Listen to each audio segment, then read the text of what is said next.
My senior year in high school, we were transferred to the other side of town to go to school. We called it the white school. And the first days were really, really rough days. Um, they didn't know us, we didn't know them. We were afraid, they were afraid. But as the week rolled in, things, the tension, well, never, ever eased, but it got to be a little bit better. So we were in a history class, and the teacher's name was Mr. Julius Michel. Mr. Michel was teaching and lecturing about all the wonderful things that people had done to contribute to our country, contribute to America. And I held my hand up and I asked him, what did my people do to contribute to America? Well, my mother had been successful in giving me an education about people like Booker T. Washington and other people who had given their lives and given their livelihoods to America to produce things. Well, Mr. Michel decided that I was a troublemaker simply for asking that question. Sent me to the principal's office. That very day, they put me out of school. And that very day launched sort of a community organizer thing in me, because I became one of the leaders of the movement to bring some justice to the unfair treatment we were beginning to get in those newly integrated schools. Well, as time went on, I left and went to college to Mississippi Valley State University, and went on to the Navy. Got out in Virginia Beach, Virginia, and decided to be a musician and an actor out there, and spent a lot of years doing beach music, the Cats Meow, playing with platter review groups, and decided that I wanted to head to California. Guy got to do this thing. I don't know whether it's got to be a star, but got to be successful in this stuff. By then, I'm teamed up with a young lady by the name of Terry. Terry and I decided that we were going to perpetrate this little thing, that we were married. And that way we felt we could keep each other safe. So she was getting a child support check, $90 monthly. And we didn't have a whole lot of money. I decided I'd quit the Cats Meow. I'm going to head to Hollywood. Back in that day, it wasn't. It was okay. It was really good that you could hitchhike, but I didn't want to do that. I mean, it was just she and I, and we did have a car. So the brilliant plan we came up with was to alter her $90 check and make it $900. That's what we did. And that rented us a U-Haul trailer. And Terry had a young daughter with her. And we left Virginia, headed toward California, ended up in Denver, Colorado, where we got an apartment.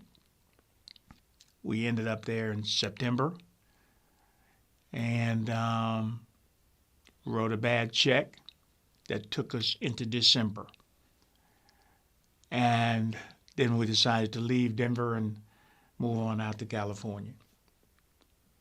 With a bad tire on a 260Z sports car, Nissan, in the mountains in December.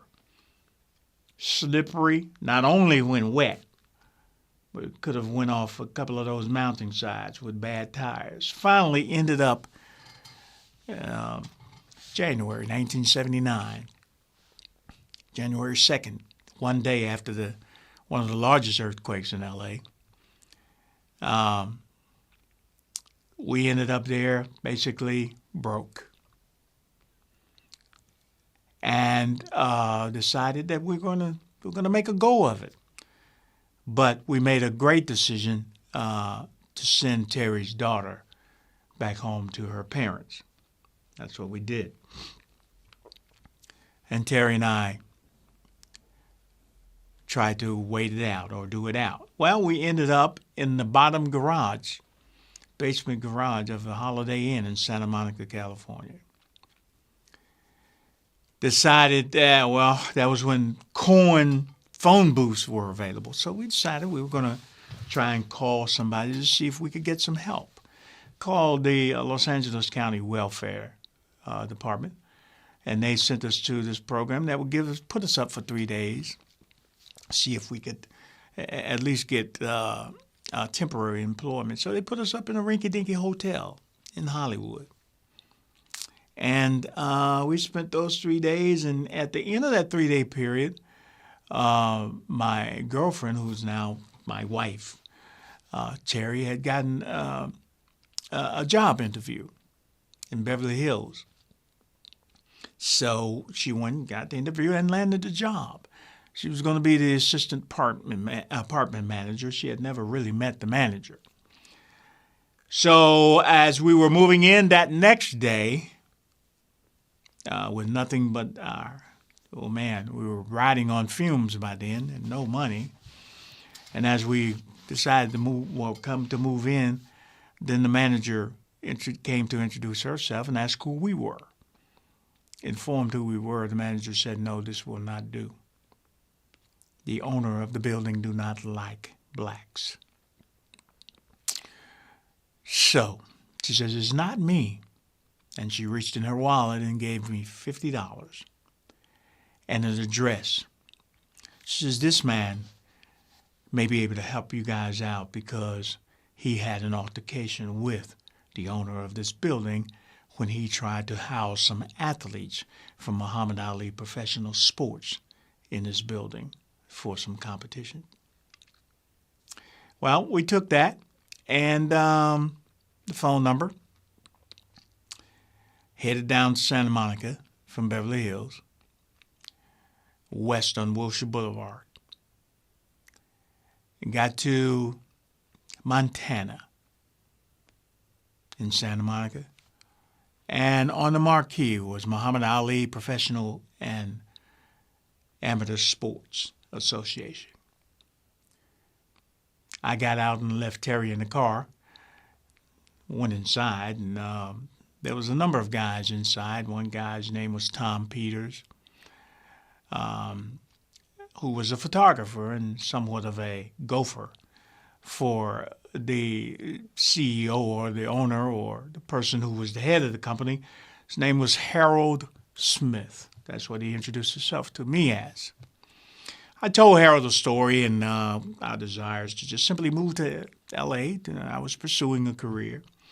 And, man, we fell on misfortune. Harold, in turn, after me finishing the story, called Tom Peters and said, "Tom, listen, take them over to the hotel and check them in. Now, listen, Los Angeles County had just put me up for 3 days in a rat-infested hotel.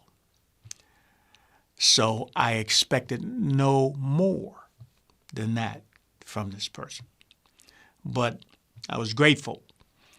He, as Tom left the office to get his stuff to take us, he said, "Well, where's your wife?" And I said, "Well, she's out in the car." He said, "Well, bring her in." So I brought her in and introduced her to him. He says, "Well, what kind of work do you do?" I told her, well, she was a oral hygiene dental assistant back in Virginia, but she can do receptionist and paperwork. So he said, "Well, I need a receptionist. I'm going to hire her and pay her $200 a week." Magic to my ears. Oh, not a problem. So now you guys go over, and he reached in his pocket. It seemed there was something with the $50, man, because everybody was giving $50 bills. Gave us a $50 bill and said, "Hey, man, I'll call you, or have her back over here at 9 in the morning, and then I know what you're looking for. I know everybody and we'll try to place you in the music industry. More music to my ears. But then as we were leaving and we were in our car and following Tom as he took us to this hotel, of course we started to question ourselves. What is this? I mean, good people, but something what? And then you look at your circumstances and that just throw any argument of doubt out your window for the moment. Because Stanky needed a bath, hungry, had no real plans or no money. Now you got $50 more in your pocket and headed to a place to stay. Down on the beach we head. He turns Ocean Drive past the Santa Monica Pier. So, whoa, wait a minute. Just at the edge of Santa Monica and Venice, near Washington Boulevard, pulls into this lavish hotel and takes us into the lobby. Nice water fountains and stuff. We feel kind of out of place because we nasty, man. Penthouse apartment, 2-bedroom. That's right. I ran around the place naked the first night. And had a wonderful sleep. The next morning, took Terry down per his instruction. Had her at the office. He said, well, hey, man, listen, here's what I need you to do. He says, you guys, man, you don't need to stay in that place that long, so go find an apartment. Bill it to us. Gave him the name of a furniture store. Take care of that. Crazy, huh? So I went and did it, per his instruction. Got an apartment 2 blocks away from the office so that she could walk. And this guy paid the check. First and last, security deposit, I think it was the equivalent of $2,500. Now I'm really head scratching. What is going on here? The end of the week, I decide, well, I'm going to be Mr. Bowl, and I'm going, hey, man, why are you doing all this for us? I know we need a little help and stuff like that, but this is I go to the office and try to open my mouth with this conversation. He says, hey, man, you ever been to Australia? Kind of quash that conversation. No, man, no. He said, well, we're going next week in the exhibition with Ali. And, we're going to take the whole office and everybody. And did you got a passport? Well, yeah. Really didn't have a passport. But, yeah. Okay. Leave your office, go down the street, make a couple of deliveries, and come back. There, sitting in the office, is Muhammad Ali, sitting next to my girlfriend's desk. And across the way from him, Drew Bundini Brown. Wow. Gotta say, Jamie Foxx did a great job. I knew the man. You did a great job, Jamie. Introduce us to these guys now. Any argument of why you doing this to me is like out the window. Zing, boom, bam. Hey, God's good. Hallelujah. We ready to do this. We do. The Lord done planted me in Hollywood just like this. Is this happening? That's just the way it goes. Well, the trip to Australia came up, and the guy decided that he was going to change things. He said, well, why not just take Terry, and you stay here and you watch The Office for me? And kind of triggered a little something. Nah, why don't Terry and I stay here and watch The Office? We didn't have no passports anyway. So it made me a little smart move there. We'll just watch The Office for you. Besides, you ain't going to take my woman nowhere. That started that. They went off for a week, and we stayed around the office. In that process, a lot of people came around, names like Bob Arum, Don King. Those people came around and made appointments for him when he got back in town. As he got back in town, my position moved up or whatever, because I became the guy who would always go and get money from the bank for his travel purposes or whatever purposes. So I guess I became his runner. And twice a week, he would send me from Santa Monica, his office, to Beverly Hills, Rodeo Drive, branch of Wells Fargo Bank, where a man named Ben Lewis would hand me an envelope. Big envelope. Big envelope. Twice a week. To the tune of $165,000 at a time, a piece, twice a week. Spent 8 years doing that. 8 years, twice a week. Sitting in my Santa Monica apartment,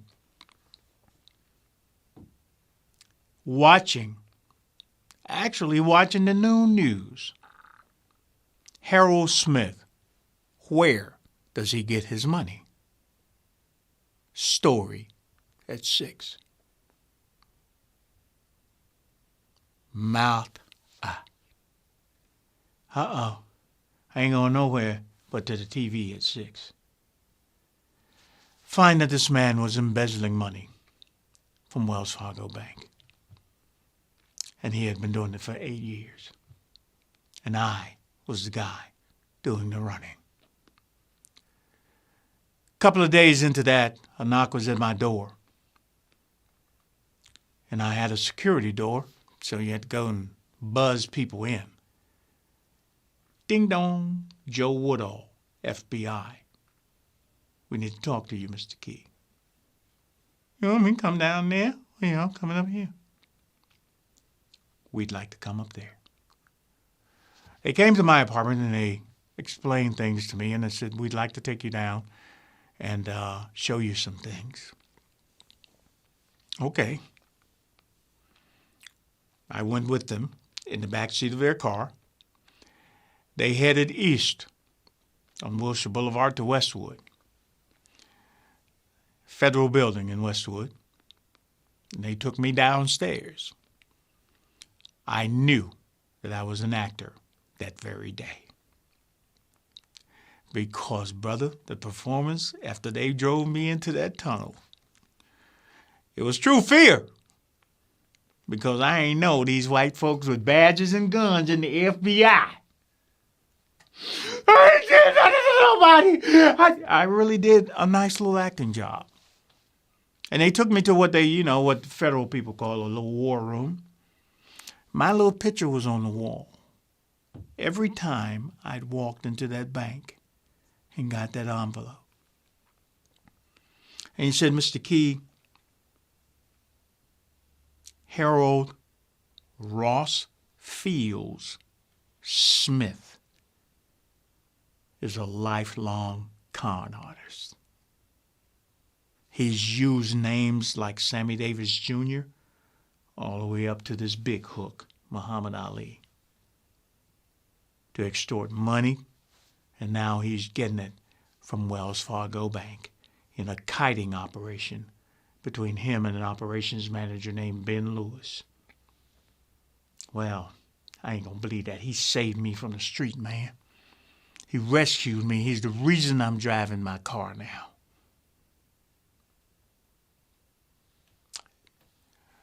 They gonna blame you, Mr. Key. We know who you are, but they're gonna blame you. So the best thing that you can do is to help us. I asked to be taken home. On the way home, I made a decision, and that decision was to cooperate. Because I ain't going to jail for nobody. I just came out here to sing and dance, and I ain't done no singing and dancing. Done a whole lot of partying. In the midst, I've met everybody from Lionel Richie and the Commodores, Sylvester Stallone, everybody that you could name from that little era. I sat in $500 seats at the Muhammad Ali-Larry Holmes fight in Las Vegas. I was invited to the studio. Lionel Richie recorded "Dum Da Dum Dum." While I'm easy. Seen a lot of people, but did no work. Nobody knew who I was or what I did, but they knew that I ran back and forth to that bank with that money. When I got back to my apartment in Santa Monica, I told Terry what had happened. And she said she had seen the news report. I said, we're going to cooperate with this guy. Because we don't know. And obviously, if it's this heavy, I ain't going to jail for nobody. If you think the FBI is a fake, some on TV, that's some real stuff. Them little pins in your pocket, beep, in case somebody do you wrong, come guns firing. Lawyers who will tell you, who will give you lines like everybody lies, just, who can make the judge believe the better lie, the bigger lie. So for 3 more years, we traveled from Lake Tahoe to Vegas. We flew private jets just to gain and help the FBI gain evidence more evidence on this person. At the end, these guys were convicted. $21.3 million embezzled from Wells Fargo Bank. And every bit of that money flowed through my hands. I just wanted to be a drummer, singer. My name is Tony Key.